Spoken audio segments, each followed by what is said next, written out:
మీ business ఏదైనా మీ ఊర్లో promotion చేయాలంటే అది సుమన్ టీవీతోనే సాధ్యం. ఇప్పుడే సంప్రదించండి. అంటే నోటంట రక్తం కూడా కారిపోతుంది, రక్తపు వాంతులు అవుతున్నాయంటూ కూడా చెప్పి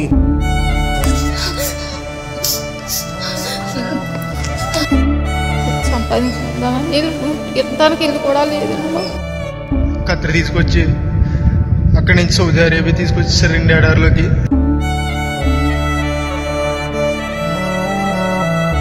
నాకు 11వ తారీఖు నుంచి ఇప్పుడు వరకు నాకు ఆరోగ్యం ఏం బాగోలేదండి. రక్తంతో వాంతులు అయిపోతుంది, ముక్కులంటే రక్తం వచ్చేస్తుందండి.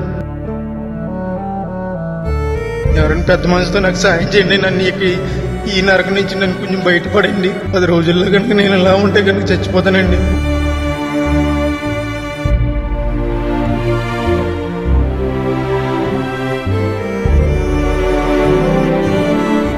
నమస్తే, వెల్కమ్ టు సుమన్ టీవీ. నేను మీ విక్రమ్ దేశెట్టి. ప్రస్తుతం మనం కోనసీమ జిల్లాలో అంబాజీపేట మండలం ఇసుకపల్లి దగ్గర ఉన్నాము.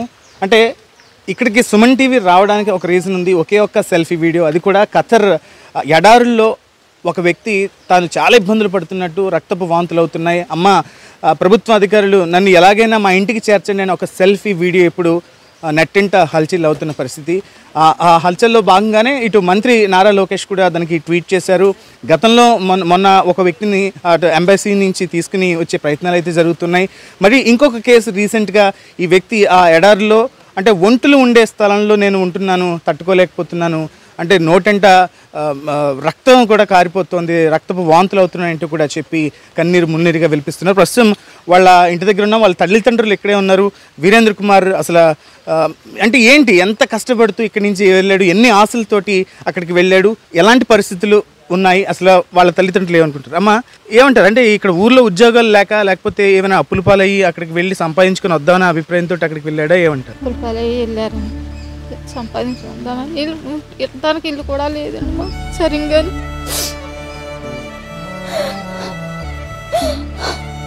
అంటే ఈ నెల 10వ తారీఖున ఏమని ప్రామిస్ చేసి వెళ్ళాడమ్మా?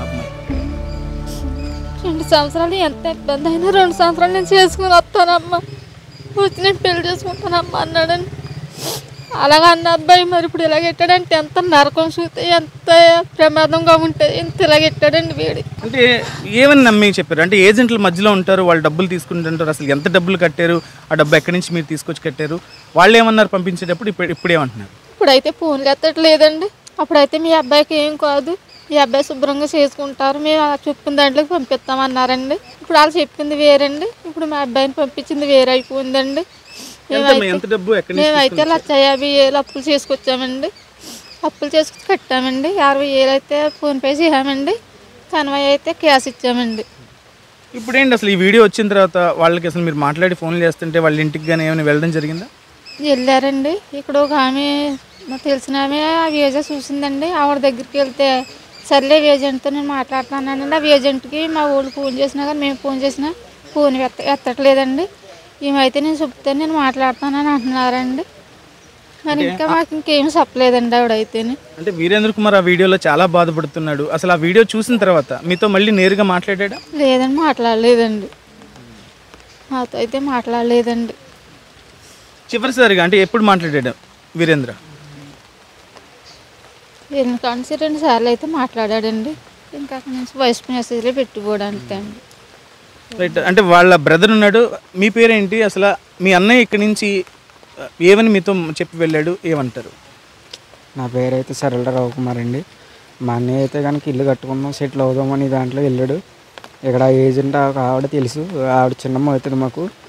ఆవిడ కూడా ఏమవ్వదు పంపించు అని అంటే పంపించాం. ఆవిడ మీద నమ్మకంతో ఏమి ఎంక్వైరీ చేయకుండా కూడా పంపించాం మేము. ఆడికి వెళ్ళిన తర్వాత ఆడ ఇబ్బందులు చూస్తుంటే ఆడికి వాష్రూమ్ వెళ్ళట్లేదు, బాత్రూమ్ వెళ్ళట్లేదు, ముక్కులోంచి బ్లడ్ వస్తుంది. నెక్స్ట్ పాయింట్ ఏంటంటే ఆడి బ్లడ్ కూడా వస్తుంది, బ్లడ్తో పాటు వాంతి వస్తుంది, బ్లడ్ వస్తుంది అంటున్నాడు. ఆ ఫుడ్ కూడా బాగుండట్లేదు అంటే, వాటర్ కూడా ఎక్కడికి వెళ్ళి తెచ్చుకుంటున్నాడు అంటున్నాడు. ఆ వాయిస్ మెసేజ్ ద్వారానే చెప్పాడు, కానీ ఇప్పుడు వచ్చి 2 సార్లు నాకు ఫోన్ చేశాడు, అంతేనండి. అంటే ఏం చదువుకున్నాడు, ఎందుకు ఇక్కడి నుంచి అక్కడికి వెళ్ళాల్సి వచ్చింది? ఇక్కడ ఏం వర్క్ చేసేవాడు వీరేంద్ర కుమార్? ఇక్కడ కేటీఎం షోరూంలో చేసేవాడు అండి. అమలాపురం ఎదరపిల్లంతం డౌన్లో చేసేవాడు కేటీఎం షోరూంలో. ఈ ఇల్లు కట్టుకుందాం, సెటిల్ అవుదాం అనేసి ఆ అభిప్రాయంతో వెళ్ళాడండి అక్కడికి. అంటే వెళ్ళేటప్పుడు ఎన్నో తారీఖున ఇక్కడ బయలుదేరాడు? వెళ్ళేటప్పుడు అంటే అన్నదమ్ములుగా ఒక అన్నయ్యగా నీకు ఏం చెప్పాడు? ఏం చెప్పలేదండి. నేను 2 సంవత్సరాలు ఉంటాను చిన్న, నేను ఉంటాను జాగ్రత్తగా ఉండు అని చెప్పి వెళ్ళాడండి. నేను వెళ్ళానండి కూడా ఏజెంట్ అక్కడ ఎయిర్పోర్ట్ దాకా కూడా నేను వెళ్ళి ఎక్కించే వచ్చాను. నేను 9వ తారీఖు నైట్ బయలుదేరాము. ఇక్కడ 10వ తారీఖు ఫ్లైట్ అక్కడ ఎక్కించాం 1 గంటకి అండ్ 12 గంటల టైంకి అక్కడ ఎయిర్పోర్ట్లో ఉన్నాం. 1 గంటన్నరకు ఫ్లైట్ ఎక్కిన తర్వాత మళ్ళీ నైట్ 9 గంటలకు మెసేజ్ పెట్టాడు, దీపం చిన్న అని మెసేజ్ పెట్టాడు. అంతేనండి. అంటే అన్నయ్య ఇక్కడ ఉండేటప్పుడు కేటీఎం షోరూంలో పనిచేసుకుంటూ ఎంత బాధ్యతగా ఉండేవాడు, తల్లిదండ్రులు మీరు అంటే ఒక చిన్న ఫ్యామిలీ, ఇల్లు కూడా లేని పరిస్థితుల్లో అన్నయ్య ఎలా పోషించేవాడు ఇంటిని? పోషించేవాడండి. చాలా ఆనందంగా ఉండేదండి. ఇప్పుడే బాధపడుతుంది. అంటే చాలామంది ఏదో అక్కడికి వెళ్తే డబ్బులు సంపాదించుకోవచ్చు, కొన్ని అప్పులు తీర్చుకోవచ్చు, లేకపోతే ఇంత జాగా కొనుక్కోవచ్చు, ఇల్లు కట్టుకోవచ్చు, లేకపోతే చెల్లి పెళ్లి చేయొచ్చు, ఇలాంటి ఊహలతోటి వెళ్తుంటారు. కానీ ఈ మధ్య కాలంలో మనం ఎక్కువగా చూస్తూ ఉన్న పరిస్థితి అక్కడికి వెళ్ళి చాలామంది బాధపడుతున్నారు. అంటే ఏంటి, ఎవరైనా వెళ్ళాలనుకుంటే నువ్వేం చెప్తావు? ఎవరన్నా అయితే ఏజెంట్లు వెళ్ళని నమ్మొద్దని చెప్తాను నేను. అంతేనండి. అంటే ఎవరన్నా దగ్గర నుంచి వస్తేనే వెళ్ళాలండి. ఏజెంట్లు వెళ్ళారైతే నమ్మకండి. ఇప్పుడు అసలు నువ్వు మాట్లాడావా ఆ మధ్య వ్యక్తి ఎవరైతే పంపించారో? లేదండి, నా ఫోన్ కూడా ఎత్తట్లేదండి. ఎవరు ఎత్తట్లేదు. ఏజెంట్ నా ఫోన్ ఎత్తట్లేదు. నెక్స్ట్ ఈవిడ పంపింది, ఈవిడ కూడా నా ఫోన్ ఎత్తట్లేదు. ఒకసారి గట్టిగా మాట్లాడితే అంతప్పటి నుంచి నా ఫోన్ ఎత్తట్లేదు. ఎవరి ఫోన్ కూడా లిఫ్ట్ చేయట్లేదు. ఒక 10 సార్లు చేసినా 20 సార్లు చేసినా ఎందుకు చేశాడని కూడా ఫోన్ లిఫ్ట్ చేయట్లేదు. ఇప్పుడు మంత్రి నారా లోకేష్ కూడా ట్వీట్ చేశారు. ఆ సంగతి మీకు తెలుసా? మిమ్మల్ని కానీ అధికారులు కానీ ఎవరైనా రాజకీయ నాయకులు కానీ వచ్చి కలవడం కానీ మాట్లాడడం కానీ భరోసా ఇవ్వడం కానీ జరిగిందా? అది ఇప్పుడు ఇంకా రాలేదండి. నైట్ వెళ్ళింది అంటండి. నారా లోకేష్ గారికి ట్రీట్ అయితే నైట్ వెళ్ళింది. ఆయనకి షేర్ అయింది కూడా నైటే షేర్ అయింది. నైట్ ఆయన ట్రీట్ పెట్టారు. మరి ఇంకా ఎవరు మా దగ్గరికి రాలేదు. ఏంటి మీరు సుమన్ టీవీ ద్వారా మీ అన్నయ్యకి ఏ మెసేజ్ పంపదలుచుకున్నారు? ఏమంటారు? ఏమీ లేదండి. అంటే ఆ అబ్బాయిని ఇంటికి రప్పించేస్తే ఇండియా రప్పించేస్తే ఎక్కడ బతుకుతాడండి. ఇంక ఎక్కడికి పంపకుండా ఊర్లోనే కష్టపడదాం అనుకుంటున్నాను. అంతేనండి. ఏం చదివాడు మీ అన్నయ్య? ఎంపీసీ చదివాడండి. ఇంటర్మీడియట్. Okay, intermediate. అమ్మా మీరు సుమన్ టీవీ ద్వారా ఏమి చెప్పదలుచుకున్నారు? మా అబ్బాయి తొందరగా మా ఇంటికి రావాలని మా దగ్గరికి, అంతే అండి మాకు కావాల్సింది. ఎవరైనా ఇలా వెళ్ళాలనుకుంటే మీరు ఏం చెప్తారు వాళ్ళకి? ఏజెంట్లను అయితే నమ్మి వెళ్ళొద్దు అంటామండి.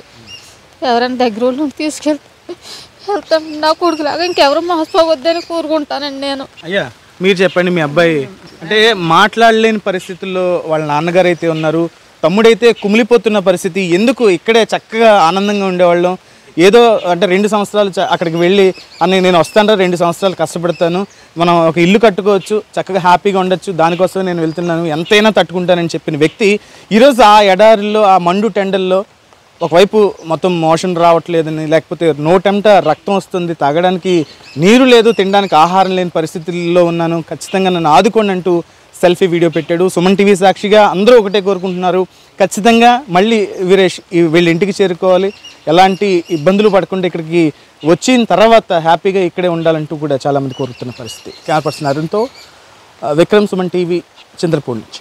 అంటే నోటంట రక్తం కూడా కారిపోతుంది, రక్తపు వాంతులు అవుతున్నాయంటూ కూడా చెప్పి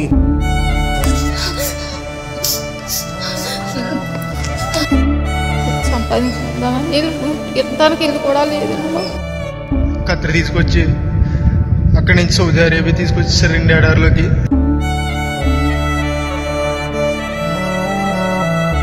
నాకు 11వ తారీఖు నుంచి ఇప్పుడు వరకు నాకు ఆరోగ్యం ఏం బాగోలేదండి. రక్తంతో వాంతులు అయిపోతుంది, ముక్కులంటే రక్తం వచ్చేస్తుందండి. ఎవరైనా పెద్ద మనసుతో నాకు సాయం చేయండి, నన్ను ఈ నరకం నుంచి నన్ను కొంచెం బయటపడండి. 10 రోజుల్లో కనుక నేను ఇలా ఉంటే కనుక చచ్చిపోతానండి.